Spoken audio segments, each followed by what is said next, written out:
Hello friends, good morning. Now जैसा कि हम लोगों ने सी के क्लासेस स्टार्ट किए हैं, तो फर्स्ट क्लास में हम लोगों ने देखा था ओवरव्यू ऑफ सी सी के बारे में। जस्ट थोड़ा बहुत जानकारी। आज हम लोग पढ़ेंगे सी के फीचर्स और उनके कैरेक्टरिस्टिक्स के बारे में। बेसिकली एक दो क्लासेस थ्योरेटिकल होंगे, इसके बाद एप्लीकेशंस, इसके यूजेज, फिर प्रोग्राम एग्जीक्यूट कैसे करता है, उनका प्रोसेस, और फिर उसके बाद प्रोग्रामिंग से रिलेटेड चीज। तो एक या दो क्लासेस और आपके थ्योरेटिकल हो सकते हैं। वैसे एग्जामिनेशन के लिए ये क्वेश्चन बहुत ही इंपॉर्टेंट है, बार बार एग्जाम में इसको पूछा जाता है। तो थोड़ा सा एक एक पॉइंट को ध्यान से देखना, क्योंकि इनमें जितने पॉइंट्स हैं उन सारी चीजों को आपको सी में आगे यूज में मिलेगा। मतलब कैसे यूज करते हैं उनको, क्या करते हैं, ये सारे। तो शुरू करते हैं। कैरेक्टरिस्टिक्स या फीचर ऑफ सी लैंग्वेज। सबसे पहला कैरेक्टरिस्टिक्स है हमारा general purpose programming language. Already हम लोगों ने देखा था कि सी क्या है, एक general purpose programming language. General purpose का मतलब क्या होता है कि वैसा प्रोग्रामिंग लैंग्वेज जिनसे वेराइटी ऑफ एप्लीकेशंस बनाए जा सके, अलग अलग तरह के एप्लीकेशंस बनाए जाते हैं। ठीक है, ये ऐसा प्रोग्रामिंग लैंग्वेज है जो अलग अलग तरह के प्रोग्राम्स को बनाने के लिए यूज किया जाता है। जैसे it is usually called system programming language, but equally suited to writing a variety of application. मतलब बेसिकली यह सिस्टम प्रोग्रामिंग लैंग्वेज था, लेकिन ये अलग अलग तरह के एप्लीकेशन बनाने के लिए भी यूज होता है और अलग अलग तरह के एप्लीकेशन भी इसमें बनाए जाते हैं। Next, middle level. बेसिकली सी, देखो लैंग्वेज वैसे तो दो ही होते हैं, लो लेवल और हाई। तो हाई लेवल लैंग्वेज और एक लो लेवल लैंग्वेज। लेकिन सी को बेसिकली हम लोग मिडिल लेवल लैंग्वेज बोल देते हैं। वैसे अगर एग्जाम वगैरह में आए तो आप यही लिखोगे कि सी हाई लेवल लैंग्वेज है। ठीक है, बेसिकली सी क्या है, हाई लेवल लैंग्वेज। लेकिन इसको कभी कभी हम लोग मिडिल लेवल लैंग्वेज भी बोल देते हैं। क्यों बोलते हैं? क्योंकि ये हाई लेवल लैंग्वेज होते हुए भी बहुत सारी फंक्शनैलिटी लो लेवल का भी रखता है, यानी लो लेवल के भी बहुत सारे वर्क को ये करता है। जैसे ऑपरेटिंग सिस्टम बनाना, उसमें लो लेवल लैंग्वेज की जरूरत होती है जो डायरेक्ट हार्डवेयर से कम्युनिकेट कर सके। तो बेसिकली जो हाई लेवल लैंग्वेजेस होते हैं वो डायरेक्ट हार्डवेयर से कम्युनिकेट नहीं करते हैं, बट सी करता है। इसलिए सी हाई लेवल लैंग्वेज होते हुए भी लो लेवल के भी बहुत सारे फंक्शनैलिटी को परफॉर्म करता है, जिसकी वजह से इन्हें हम लोग मिडिल लेवल लैंग्वेज भी कह सकते या कह देते हैं। नेक्स्ट है मॉड्यूलरिटी। मॉड्यूल का मतलब क्या होता है? देखो, कोई भी अगर आपको एक बहुत बड़ा टास्क दिया जाए करने को, तो आप थोड़ा घबरा जाओगे, अरे बाप रे इतना बड़ा काम कैसे होगा। लेकिन अगर उन्हीं वर्क को छोटे छोटे टुकड़े में बांट दिया जाए, छोटा छोटा बता दिया जाए कि चलो पहले इसे करो, फिर ये करो, फिर ये करो, फिर ये ऐसे करो, तो आपके लिए आसान हो जाएगा। सिमिलरली, अगर आपको कहा जाए कि पूरे एक कॉलेज का सॉफ्टवेयर बनाना है, दैट इज डिफिकल्ट टास्क। थोड़ा मेहनत लगेगा, थोड़ा मुश्किल लगेगा, बाप रे इतना बड़ा काम। लेकिन अगर उसी को छोटा छोटा बना दिया जाए, एक एक डिपार्टमेंट आपको कह दिया जाए पहले इस डिपार्टमेंट का करो, फिर इस डिपार्टमेंट का, फिर इस डिपार्टमेंट का, तो आपके लिए ना थोड़ा सा आसान हो जाएगा। वो आपको लगेगा कि चलो अब इसको आसानी से किया जा सकता है। तो सिमिलरली वैसे ही होता है।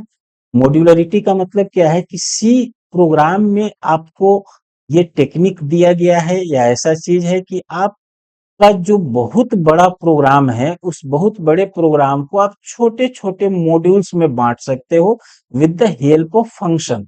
अभी फंक्शन क्या होता है हम लोग बाद में देखेंगे, या जब प्रोग्राम पढ़ेंगे तब समझेंगे।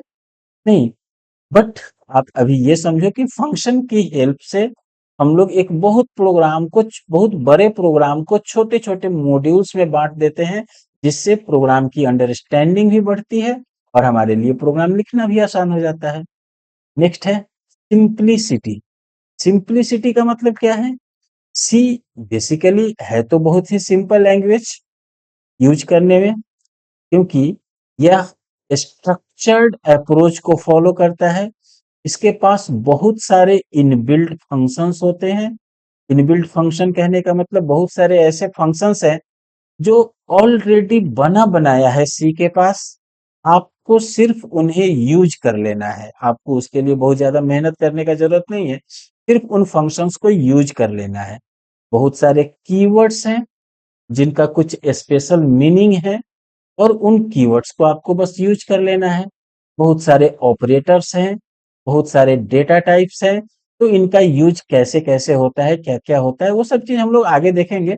बट सिंप्लिसिटी कहने का मतलब ये सारा फिक्स है, ये सब चीज का आप यूज कर सकते हो इनमें। ये सारे फंक्शंस हैं, ये सारे कीवर्ड्स हैं, ये सारे ऑपरेटर्स हैं, ये सारे डेटा टाइप्स हैं।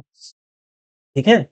नेक्स्ट है पोर्टेबिलिटी। पोर्टेबिलिटी का मतलब क्या होता है कि कोई भी पोर्टेबिलिटी का मतलब क्या है कि ability of a program to run in different environment. मतलब सी के प्रोग्राम के पास ये एबिलिटी होता है कि सी में आप प्रोग्राम लिखो और उसको अलग अलग इन्वायरमेंट, अलग अलग ऑपरेटिंग सिस्टम पे रन करा सकते with the availability of compilers.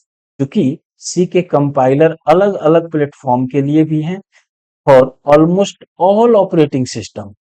सारे ऑपरेटिंग सिस्टम के लिए आपको सी के कंपाइलर मिल जाएंगे, और सारे हार्डवेयर प्लेटफॉर्म के लिए भी, जिसकी वजह से आपको कोड लिखना आसान हो जाता है कि आप एक सिस्टम में कोड लिखो और उसको आसानी से किसी दूसरे सिस्टम पे पोर्ट कर सकते हो या वहां पे यूज कर सकते हो। होप समझ में आ रहा होगा। तो अभी तो ये सारे चीज बेसिक्स हैं या थ्योरेटिकल चीजें हैं। नेक्स्ट है efficient use of pointer. Again, अब पॉइंटर के बारे में तो हम लोग जब क्लासेस पढ़ेंगे, चूंकि ये एक अलग यूनिट ही है, अलग टॉपिक ही है पॉइंटर, तो इसके बारे में तो हम लोग सिस्टम जब सी प्रोग्राम पढ़ेंगे तब पढ़ेंगे। अभी ये इफिशिएंट यूज ऑफ पॉइंटर कहने का मतलब पॉइंटर को बहुत इफिशिएंट तरीके से यूज किया जा सकता है सी में। और ये पॉइंटर क्या होता है, ये एक तरह का वेरिएबल है जो एड्रेस को होल्ड करता है, एड्रेस को रखता है किसी दूसरे वेरिएबल पर। ठीक है। पॉइंटर, अब चलो एड्रेस को रखता है किसी दूसरे वेरिएबल का, तो थोड़ा सा ये भी कंफ्यूजन है कि वेरिएबल क्या होता है, एड्रेस क्या होता है। इन चीजों में भी आपको हो सकता है थोड़ा कंफ्यूजन होगा, बट इन सब चीजों पे ज्यादा ध्यान नहीं देने का। बस अभी आप ये समझो कि पॉइंटर के यूज के वजह से ही सी हार्डवेयर के प्रोग्रामिंग को भी कर लेता है या लो लेवल के प्रोग्राम्स को भी कर लेता है। ये इससे सी का प्रोग्राम करके हम लोग डायरेक्टली मेमोरी एड्रेस को एक्सेस कर सकते हैं। तो जब हम डायरेक्ट मेमोरी एड्रेस को एक्सेस करेंगे तो हमें ऑपरेटिंग सिस्टम बनाने के लिए या कुछ हार्डवेयर प्रोग्रामिंग करने के लिए इन्हीं का जरूरत पड़ता है कि मेमोरी को एड्रेस को डायरेक्ट एक्सेस किया जाए। तो वो सी में पॉसिबल है थ्रू पॉइंटर। ठीक है। हाँ। तो सी लैंग्वेज में ये जो पॉइंटर के कॉन्सेप्ट हैं वो बहुत ही स्ट्रॉन्ग कॉन्सेप्ट है, और इसको बाकी के लैंग्वेजेस से अलग बनाता है। ठीक है। अगर आप भीमराव अंबेडकर बिहार यूनिवर्सिटी से बीसीए की पढ़ाई कर रहे हो, तो आपके लिए ऑनलाइन कोर्स लॉन्च किया गया है। इस कोर्स में आपको सारे सेमेस्टर के notes, video lectures, previous year solutions, model questions for current year, साथ ही डाउट सपोर्ट और एग्जाम ओरिएंटेड गाइडेंस मिलेगा। ऐप आप प्ले स्टोर से डाउनलोड कर सकते हैं। इसका नाम PCA tutorial by Prabhat sir है। Thank you. नाउ नेक्स्ट है इफिशिएंट कंपाइलेशन एंड एग्जीक्यूशन। देखो, कंपाइलेशन एंड एग्जीक्यूशन दो अलग अलग चीजें हैं। कंपाइलेशन का मतलब क्या होता है, प्रोग्राम को ट्रांसलेट करना मशीन लेवल लैंग्वेज में, और एग्जीक्यूशन का मतलब क्या है, उस चीज को एग्जीक्यूट कराना, रन कराना। तो कंपाइलेशन यानी प्रोग्राम को कन्वर्ट करना मशीन लेवल लैंग्वेज में भी बहुत आसान है, इफिशिएंट तरीके से हो जाता है, यानी बहुत ज्यादा समय नहीं लेता है और बहुत ज्यादा मेमोरी भी खर्च नहीं होता है। अगेन एग्जीक्यूशन, प्रोग्राम के एग्जीक्यूशन में भी, प्रोग्राम को रन कराने में भी बहुत ज्यादा समय नहीं लगता है, यानी बहुत फास्ट काम करता है या बहुत ज्यादा मेमोरी खर्च नहीं होता है। इसी वजह से हम लोग कहते हैं कि सी का कंपाइलेशन या एग्जीक्यूशन ज्यादा इफिशियंट होता है उस समय के लैंग्वेजेस से। उस समय के बहुत सारे लैंग्वेजेस थे लाइक बेसिक, फोर्ट्रान, तो इन सब के कंपैरिजन में सी लैंग्वेज का एग्जीक्यूशन या कंपाइलेशन बहुत ही इफिशियंट होता है।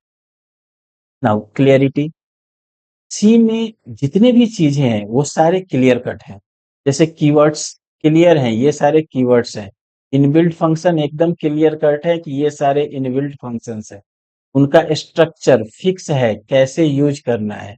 तो इससे आपको प्रोग्राम को समझने के लिए अंडरस्टैंडिंग बढ़ता है, क्योंकि जहां पे क्लियरिटी होगी अंडरस्टैंडिंग ज्यादा होगी। नहीं, नेक्स्ट है इजी डिबगिंग। डिबगिंग का मतलब क्या होता है? देखो, डिबग बना है बग वर्ड से। बग का मतलब क्या होता है? सिंपली हम लोग कहते हैं बग। बग मतलब क्या होता है? कीड़ा मकोड़ा ऐसा कुछ। बट सॉफ्टवेयर की भाषा में बग बोलते हैं एरर को। यानी सॉफ्टवेयर में किसी तरह का एरर है तो उसे बग बोलते हैं। तो डीबग मतलब एरर को हटाना। तो एरर को हटाने से पहले एरर को ढूंढना पड़ेगा। तो सी में एरर को ढूंढना भी आसान है और उनको हटाना भी आसान है। यानी the syntax error can be easily detected by the C. यानी सी खुद ही आपको बता देगा कि फलाने फलाने लाइन नंबर में फलाना फलाना एरर है। और एरर मैसेज के साथ आप उस एरर मैसेज को देखो, लाइन नंबर को देखो, और वहां पे देख लो क्या प्रॉब्लम है, उस प्रॉब्लम को ठीक करो, फिर आपका प्रोग्राम रन करने लगेगा। यानी डिबगिंग भी बहुत आसान है इस। Next, memory management. अब ये जो टॉपिक है थोड़ा सा एडवांस चीज है। मेमोरी मैनेजमेंट क्या होता है कि मैं सी में ऐसे बहुत सारे इनबिल्ट फंक्शंस हैं जिनका यूज करके हम लोग रन टाइम में मेमोरी बनाते हैं, रन टाइम में मेमोरी एलोकेट करते हैं, और फिर उनको डी एलोकेट करते हैं। इसके लिए अलग अलग फंक्शंस है हमारे पास, मैलॉक, कैलॉक, एलॉक, कैलॉक। तो ये सारे अलग अलग फंक्शंस है जिनका यूज करके हम लोग रन टाइम में मेमोरी एलोकेट भी करते हैं और उनको डी एलोकेट भी करते हैं। अभी ये थोड़ा सा आपको लगेगा कि ना कि ये मेमोरी क्या हो रहा है, एलोकेशन डी एलोकेशन, तो उतना अभी समझने की जरूरत नहीं है। अब बस ये समझो कि हाँ, मेमोरी मैनेजमेंट होता है सी में, इसके लिए मैलॉक, एलॉक और कैलॉक फंक्शन दिया हुआ है, जिसकी सहायता से हम रन टाइम में कभी भी मेमोरी बना सकते हैं और उनका यूज कर सकते हैं या उनको डिस्ट्रॉय कर सकते हैं। नेक्स्ट है रिकर्सन।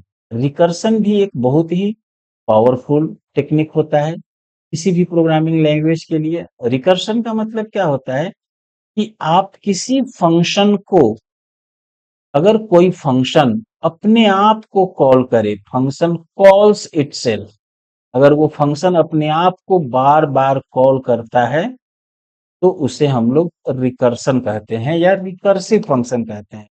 अगेन, जब अभी अभी तो हम लोगों ने फंक्शन ही नहीं पढ़ा है तो थोड़ा सा कंफ्यूजन आपको हो सकता है। डोंट वरी, जब हम लोग फंक्शन टॉपिक पढ़ेंगे वहां पे फंक्शंस क्या होता है उनके बारे में भी देखेंगे, रिकर्सन फंक्शन कैसे काम करता है उसके बारे में भी देखेंगे। अभी याद रखो कि एक इसमें रिकर्सन होता है। रिकर्सन का मतलब होता है कि वैसे चीज जो अपने आप को कॉल करता है। नाउ नेक्स्ट है और last, rich set of library function. Library function का मतलब क्या है? वैसे चीज जो बने बनाए हैं, रेडीमेड फंक्शनैलिटी है सी के पास, जो एकदम रेडीमेड हम लोग किसको बोलते हैं? बना बनाया है, आप सीधे लो यूज करें। सिमिलरली सी में बहुत सारे रेडीमेड फंक्शनैलिटीज हैं, रेडीमेड फंक्शंस हैं जिनको आप डायरेक्ट यूज कर सकते हो। Rich set of library function, बहुत सारे फंक्शंस है, उन्हें कैसे यूज करना है ये समझ लेना है और फिर आप उसे आसानी से यूज कर सकते। तो आज हम लोगों ने जो देखा ये सारे सी के फीचर्स थे या कैरेक्टरिस्टिक्स कह सकते हो आप इसको। नेक्स्ट क्लास में हम लोग देखेंगे एप्लीकेशंस या यूजेज ऑफ सी प्रोग्राम्स, और उसके बाद से फिर प्रोग्राम के कॉन्सेप्ट। ये 2 या 3 क्लास ही हमारे थ्योरेटिकल होगा। इसके बाद से लगभग सारे क्लासेस प्रोग्राम से रिलेटेड होंगे। और हर क्लास में कभी भी ऐसे आप मत करना कि एक क्लास छोड़ दिए और तब दूसरा क्लास किए, क्योंकि और अगला पीछे वाले पे डिपेंड होगा। ठीक है? तो आज के लिए इतना ही। Thank you.